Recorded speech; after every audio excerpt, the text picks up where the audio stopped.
ఈ రోజు చంద్రబాబు నాయుడికి 2014లో ఓట్లేసి ఈ 3 సంవత్సరాల్లో మనం దగా పడ్డాం. ఈ రోజు చంద్రబాబు నాయుడు అంటే అవినీతికి ఆధార్ కార్డు, అబద్ధాలకి రేషన్ కార్డు, అరాచకాలకి పాన్ కార్డు, వెన్నుపోటుకి ట్రంప్ కార్డు. ఈ కార్డులన్నీ చించి పడేసేదానికి నంద్యాల ప్రజల దగ్గర ఉండే బ్రహ్మాస్త్రం ఓటర్ కార్డ్.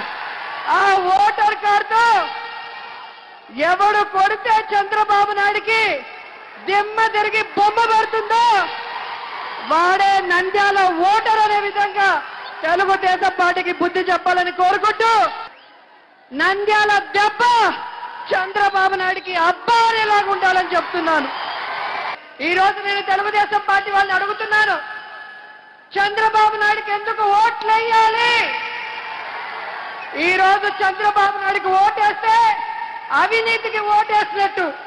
చంద్రబాబు నాయుడికి ఓటేస్తే ఈ రోజు డ్వాక్రా అక్క చెల్లెములు మోసం చేసి వీధి వీధిలో బెల్ట్ షాపులు పెట్టి వారిని నడి రోడ్డుకు తీసుకొచ్చిన వాళ్ళకి ఓటేసినట్టే.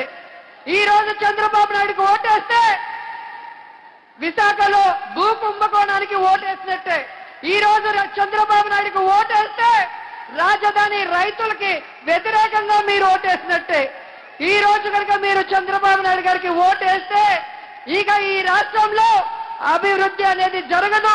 కేవలం అరాచకం, రౌడీజం, అవినీతి తప్ప మరొకటి ఉండదని కూడా ఈ సందర్భంగా తెలియజేసుకుంటున్నాను.